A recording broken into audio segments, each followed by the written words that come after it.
সোনাইয়ে প্রায় 2.5 কোটি টাকা ব্যয়ে 12টি রাস্তার কাজের শিলান্যাস করলেন বিধায়ক করিমউদ্দিন বড়ভূইয়া সাজু। শুক্রবার বিকেলে সোনাইয়ের ঝাঞ্ঝারবালিতে একটি রাস্তার নির্মাণ কাজের সূচনা করেন বিধায়ক। পরে আয়োজিত অনুষ্ঠানে বিধায়ক করিমউদ্দিন বড়ভূইয়া প্রধান অতিথির বক্তব্যে জানান, আগে বন্যায় ক্ষয়ক্ষতির টাকা এলে আত্মসাৎ করা হতো, এবার এসব অর্থ দিয়ে সঠিক বাস্তবায়নের কাজ হচ্ছে। এসওপিডিজির আওতায় বন্যায় ক্ষয়ক্ষতি মেরামতের অর্থ থেকে প্রায় 2.5 কোটি টাকা ব্যয়ে বিধানসভার 12টি রাস্তার কাজ শুরু হয়েছে। আগামী 1 মাসের মধ্যে এই কাজগুলো সম্পূর্ণ হবে বলে জানান বিধায়ক সাজু। এদিনের অনুষ্ঠানে উপস্থিত ছিলেন প্রাক্তন এপি সদস্য পিঙ্কু আহমেদ বড়ভূইয়া, মিরু চৌধুরী, ফারুক আহমেদ বড়ভূইয়া, কুতুব আহমেদ বড়ভূইয়া, সোনাই ইউডিএফ এর সাধারণ সম্পাদক জাকির হোসেন লস্কর, আওলাদ হোসেন লস্কর, সুফিয়ান লস্কর, এম মকসুদ আহমেদ বড়ভূইয়া প্রমুখ। দেখো ফ্লাডের বাদে আমরা ইম্পর্টেন্ট রাস্তা পরে দেখা গেল রাস্তা আসামও 2.5 কোটি টাকা করিয়া সব সমস্ত ফ্লাড ড্যামেজ রিপেয়ারিং এর লাগে দেওয়া হয়েছে রাস্তা।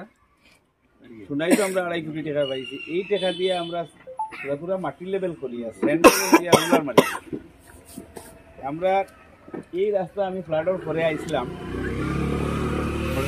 পুরা তখন কইছিলাম যে চিন্তা মারি না মাটি স্যান্ড লেভেল ফলাইয়া রোলার মারিয়া সমান করে দিব, আর যদি পুরা সিসি ব্লকের পয়সা পাইতো তো সিসি ব্লক লাগাইছি। আলহামদুলিল্লাহ এখন পুরা বড়কু পাইছি না সরুটা পাইছি। 17,37,500 টাকার খাম হইব।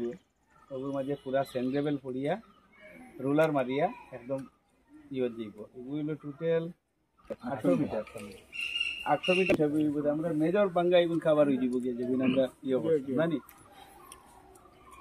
সামনে বছর যদি টাকা পাই এগুলো সিসি ব্লক লাগাই দিব।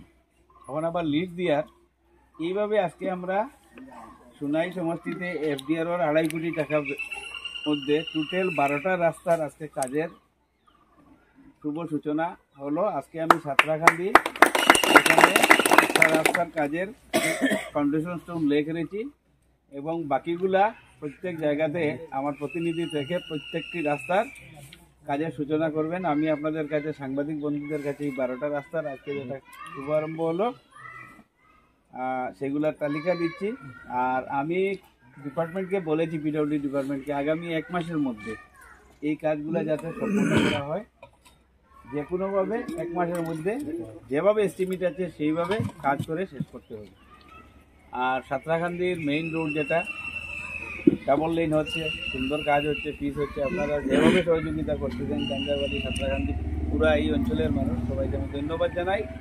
বাকি থাকা যেগুলো রাস্তার কাজ বা ওয়াটার রিসোর্সেসের ডাইকের কাজ বা আপনাদের এই মেইন রোডের কাজ আমার নজরে আছে, যেভাবে হোক আমি আগামী 1 বছরের মধ্যে সেগুলো সমাধান আমি করব।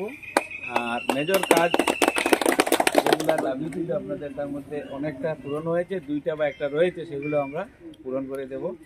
আর যেভাবে আপনারা সহযোগিতা প্রত্যেকটি কাজে করতেন, চাहे নির্বাচিত প্রতিনিধি হন, প্রাক্তন পঞ্চায়েত এপি মেম্বার, স্থানীয় জনপ্রতিনিধি, রাজনৈতিক দলের নেতা, ময়মুরব্বীরা, যুবকরা, প্রত্যেকে যেভাবে প্রত্যেকটি কাজে সহযোগিতা করতেন, এই জন্য সবার কাছে আমি কৃতজ্ঞ, ধন্যবাদ। আর বড় কাজগুলো আমরা প্রায় শেষ হওয়ার পথে। বড় বড় যেগুলো আমাদের প্রজেক্ট ছিল, মহিন্দ্র স্কুলের কাজ শুরু হয়েছে, ঝাড়গ্রাম পার্কপুরের ব্রিজ আমরা ডিসেম্বরে ব্রিজ চালু করব, শিলঘাটের ব্রিজের কাজ আরম্ভ হয়েছে, সেটাও আমরা আগামী ফেব্রুয়ারি মার্চের মধ্যে আরম্ভ শেষ করব। পাদ্রি সেতু চালু হয়েছে, ডুঙ্গিপাড়াটাও চালু হয়েছে। আমরা প্রত্যেকটা কাজ আমরা সিস্টেমেটিকভাবে বড় কাজ প্রায় শেষের পথে এবং ছোটো কাজ শুরু করেছি। ইনশাআল্লাহ গলি গলি রাস্তা যেগুলো আমি বলেছিলাম মার্চের মধ্যে আমরা অনেকটা টোটাল মার্চ মাসের ভিতরে আমি বলেছিলাম যে আমি বিধায়ক থাকা অবস্থায় 600টা রাস্তা আরও আমরা করে দেব। তখন অনেকে বলেছিলেন 600টা রাস্তা কিভাবে হবে। আমি তখনও বলেছিলাম পাকা রাস্তা না, অন্তত স্যান্ড লেভেল দিয়ে মাটি দিয়ে আজকেই 12টার ফাউন্ডেশন করেছি। আর আগামী টার্মের ভিতরে আমি 600টা রাস্তা এইভাবে অন্তত পাকা করতে না পারলেও যেগুলো ছোটো ছোটো গ্রামের রাস্তা আমি শেষ করে দেব। এইবারও আপনাদের বাকি যেগুলো অনেক রাস্তা আছে আগামী 1 মাসের ভিতরে কাজ আরম্ভ হবে। কোনোটা 5 লক্ষ টাকা, 3 লক্ষ টাকা, 2 লক্ষ টাকা। আমার টার্গেট হলো 10 বাড়ি থাকা মানুষেরও যে রাস্তা, সেটাও যাতে কোনো না কোনোভাবে কিছু লাল মাটি দিয়ে, স্যান্ড লেভেল দিয়ে, পাথর দিয়ে মানুষ চলাচলের ব্যবস্থা করা যায়। পরবর্তী স্টেজে আমরা শুরু করব প্রত্যেক ছোটো রাস্তা আমরা সিসি ব্লক লাগানো, সেটা আগামী সময়ে আমরা নেক্সট ইয়ার থেকে শুরু করব। এখন আমার টার্গেট যে কোনোভাবে প্রত্যেকটা গলি যাতে অন্তত মাটি দিয়ে মানুষ চলাচলের ব্যবস্থা করে, আর মেইন রোড যেগুলো সবগুলাই বড় করে ফাঁকা করার চেষ্টা করছি এবং কাজ চলছে, সেগুলো আপনারা চোখের সামনে দেখছেন। পিএইচডির যে সামান্য কোনো জায়গায় পাইপ ফেটেছে, কোনো জায়গায় জল কম হচ্ছে, সেগুলো আমরা আগামী মার্চ এপ্রিলের মধ্যে শেষ করব। যেগুলো বাকি থাকবে, যদি 10 বাড়ি 2 বাড়ি 5 বাড়িও বাকি থাকে, সেগুলো আমি ব্যক্তিগতভাবে দেখে অন্য কোনো এনজিও ক্লাবের মারফতে হলেও টিউবওয়েল করে যেভাবে আমরা শেষ করব আগামী টার্মের মধ্যে। এই বলে সবাইকে ধন্যবাদ জানিয়ে আমার